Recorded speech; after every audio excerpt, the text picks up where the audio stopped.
Mirrors and copulation are abominable because they increase the number of men. Where did you get that quote? Jorge replied. Adolfo answers. From a knockoff version of the Encyclopedia Britannica, the section on the nation of Uqbar. It's a quote from one of their high priests. The two are working tirelessly on their next book, holed up in a cabin on the outskirts of Buenos Aires. Eagerly seeking inspiration, they crack open the encyclopedia in search of the quote, scanning the indices for Uqbar. To their surprise, they can't find anything on it. The next day, Adolfo informs Jorge that he has found the entry. Although the encyclopedia is listed as having 917 pages, there is actually 921, the final 4 of which contain the information on Uqbar. The details are foggy. The country is listed as somewhere near Iraq, bordering rivers they've never heard of. The encyclopedia makes detailed mention of Uqbar's fantastical literary tradition, notably a fictional universe called Tlön, in which many Uqbar myths take place. The two continue to search other atlases and encyclopedias for information on Uqbar, but again, they can't find any more. Years pass, and Jorge receives word that one of his old friends has died, leaving him behind an encyclopedia. A new addition to the original knockoff. However, this one is different. It seems to be based entirely off Uqbar's fictional universe, Tlön. The 1001 pages vividly describe Tlön, the history, the language, the science, and the philosophy. On Tlön, they believe in an extreme version of subjective idealism, the idea that things only exist when perceived. Tlön has no material reality, no objectivity, just perception. Their language has no need for nouns, only adjectives and verbs. When people stop perceiving something, like a doorway, it fades from existence as memory fades. But when someone desires or expects an object strongly enough, Tlön creates a duplicate, shaped by expectation rather than reality. These copies aren't quite the same as the original, but they're more real to the perceiver because they match what they wanted to find, what they remembered. Because reality is just perception, you can't be wrong. Because your perception makes reality, everything is exactly how you think it is. Jorge was consumed by this encyclopedia of Tlön, and more encyclopedias began popping up around the world. People became obsessed with Tlön's perfect logic and consistency. Schools began teaching Tlön history. Tlön's language is used in education. Over time, people literally began to remember Tlön instead of Earth, as if it was always real. Tlön is self-referential, a closed loop with no connection to base reality, copying its copies and copying those copies as perceivers perceive what they thought they saw before. Any basal experience a human brings to Tlön's logic is re-referenced again and again, getting so far from the objective source that nothing is real, only perfect references. Nothing is real, but everything is true. On this, Jorge observes, English and French and mere Spanish will disappear from the globe. The world will be Tlön. What you just heard was a paraphrasing of Jorge Borges' 1940 short story, Tlön, Uqbar, Orbis Tertius, a short story that plays with the idea of recursion and how information degrades when recursively copied, getting farther and farther from the original. On Earth, we would refer to somebody who has lost connection to base reality as demented, psychotic, or hallucinating.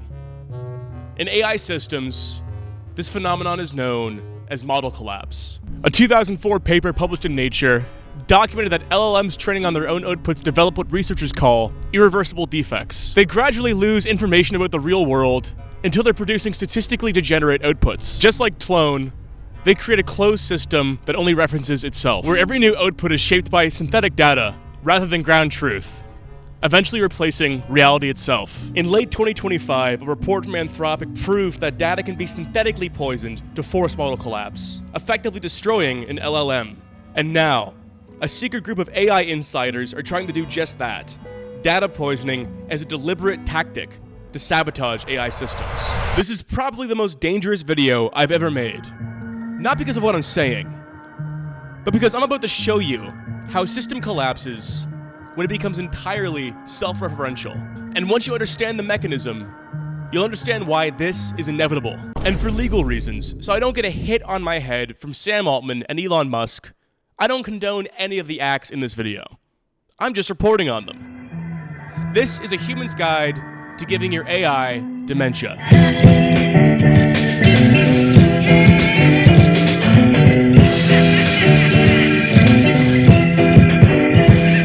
In November of 2022, fantasy illustrator Kim Van Duyn reached out to University of Chicago researcher Ben Zhao for a meeting. Zhao had made a name for himself by developing tools that protect users from facial recognition technology. And Kim thought that maybe something similar could be deployed to protect artists' artwork.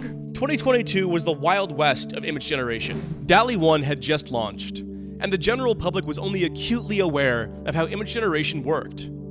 But artists knew. Artists knew their work was being scraped off the internet and used as training data in image generation models. Kim wanted to protect her work and reached out to Zhao for his expertise. A few months later, the world's very first data poisoning tool was built, known as glazing. Small, imperceptible changes are made to uploads of artists' artwork. To a human, these changes are invisible, but to an image generation model, these changes massively skew the outputs. For example, if one prompts a model to create a copy of a glazed charcoal portrait, the model will spit out something fundamentally different, with Carla Ortiz posting the first glazed artwork to Twitter on March 15th, 2023, titled Musa Victoriosa. I've linked the software below. It's free, and it doesn't hurt to use if you care about these things. Personally, I don't believe in IP at all. You can steal all of my videos. I want to be consumed by the machine. Join my Discord and spam it with images of me voring clavicular and see if I give a fuck. Zhao had created a useful tool, but one that was ultimately a band-aid solution. His team in Chicago is highly sophisticated and well-funded, making them immediate targets for big tech as they try to bypass their tools. AI is literally trained to work around these issues, and it's very unlikely that glazing will work far into the future. But Zhao had already moved on. Using the principle of data poisoning, he created a tool that wasn't just defensive in protecting artists' artwork, but offensive, in the sense that it could literally break image generation models. Project Nightshade breaks image generation models by tricking them, using the same technique as glazing. An image of a night-shaded cat used in training data will be interpreted as something else entirely. If enough shaded images are added to an AI's dataset, it can break its ability to correctly respond to prompts. With as few as 100 poison samples in an image generation model, the prompt dog can produce cat, hat produces a cake, or car produces a cow. Zhao has stated that his tools aren't anti-AI. He simply wanted to create an ecosystem where big tech would have to ask artists for permission to use their artwork, rather than just stealing it outright, lest they risk poisoning their models if they scrape it off the internet without checking. But sadly, this ecosystem has not been created. In June 2025, findings were published on a new technique called Nightshade, a method to detect and remove image protections like glaze and nightshade, reportedly with 99.98% accuracy. Can you imagine being the fucking nerd that worked on Nightshade? That's the kind of guy whose dogs immediately start barking at him when he comes home from work. Nightshade is yet another instance of the arms race against big tech and its detractors, and an example of the asymmetry of power. Big tech is simply moving quicker than the law can keep up. For example, the biggest potential landmark case started in early 2023, involving artist Sarah Anderson against Midjourney and Stability AI, and it still hasn't gone to trial. In those 3 years, there has been no impactful attempt to prevent any of this. The White House X page just shared AI-generated Stardew Valley artwork of Trump promoting whole milk. If I was concerned, Abe, I'd be concerned. And it's not just artists trying to do data poisoning.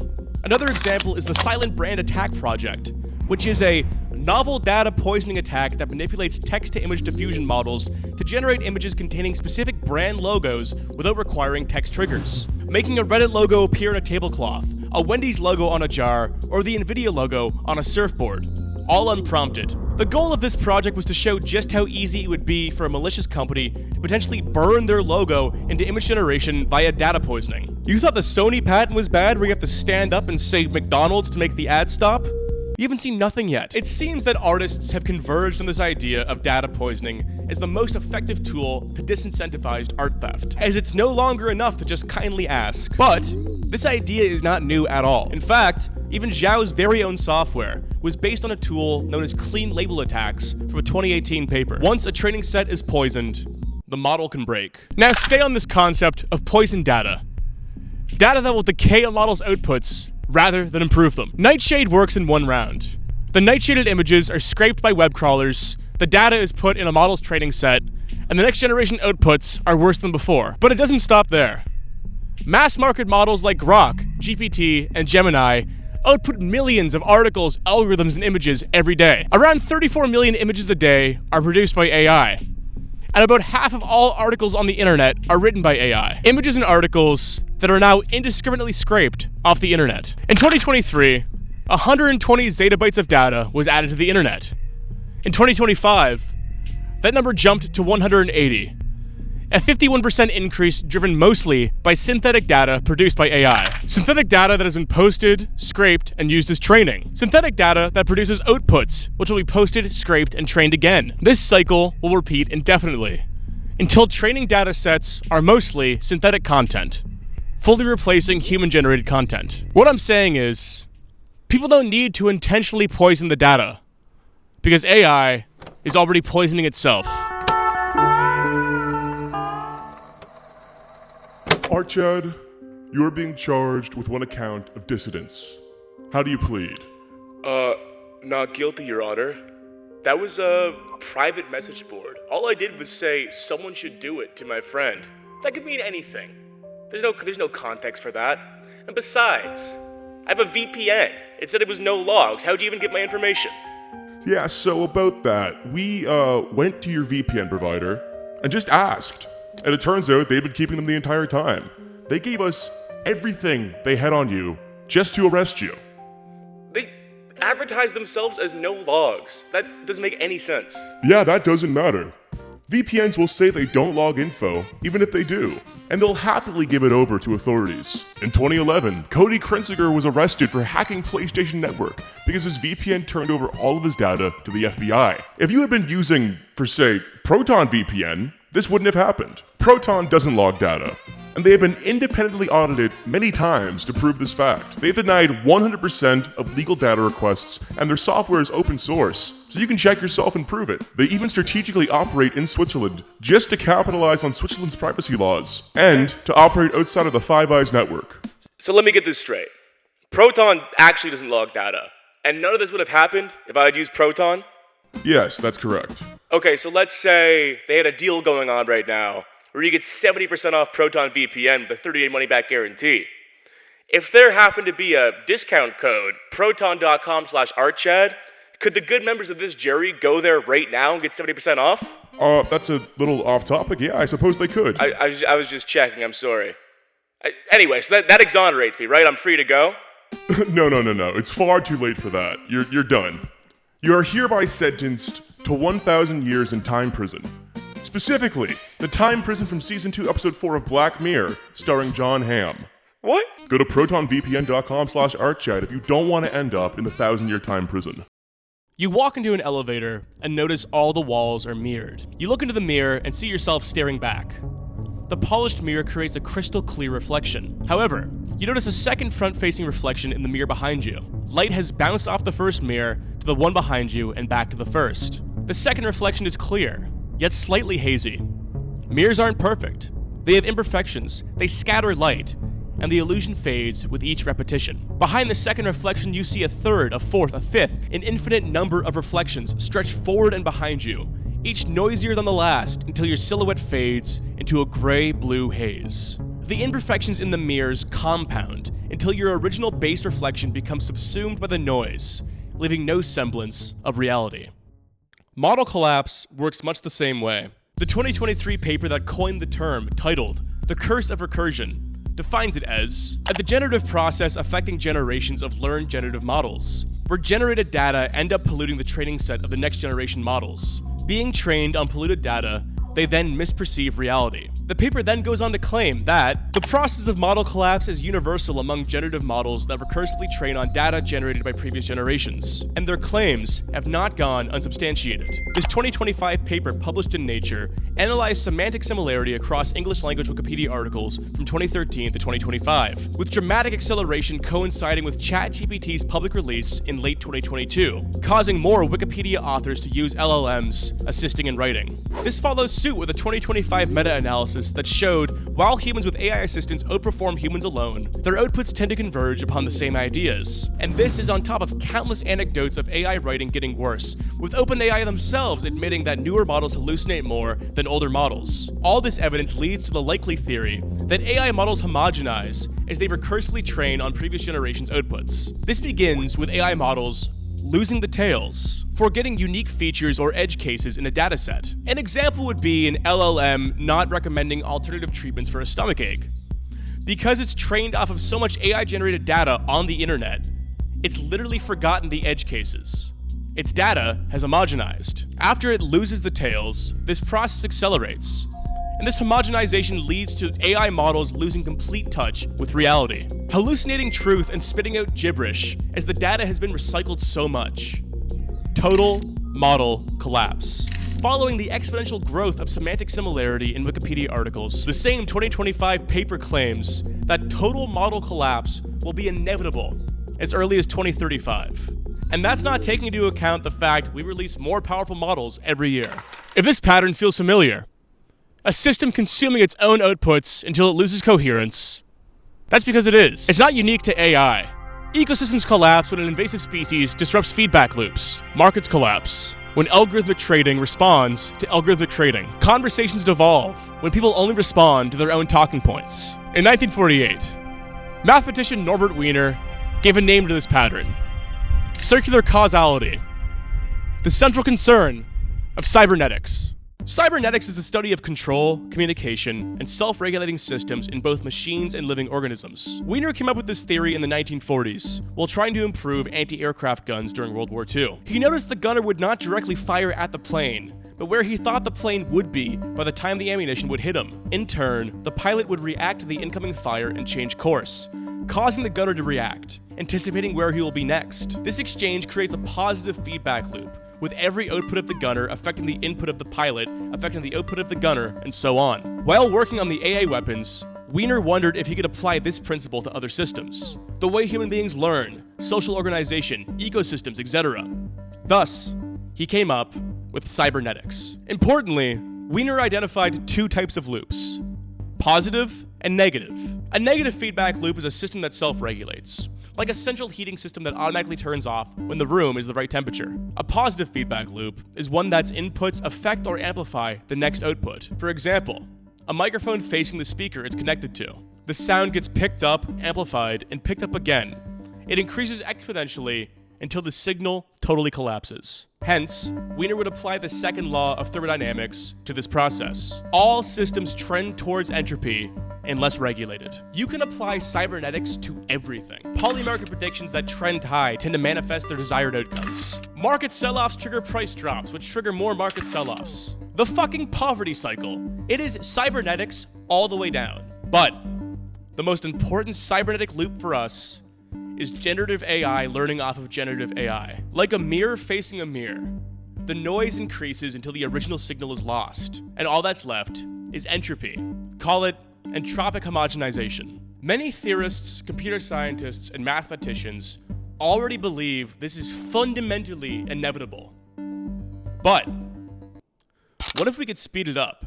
With this understanding, we can grasp the true danger of data poisoning. It's not just about preventing or disincentivizing AI from stealing your art. It's not limited to small-scale hacks. It's about collapsing the system by artificially injecting poisoned data into all the training sets. And importantly for our narrative, a high-level group of AI insiders are trying to do just that.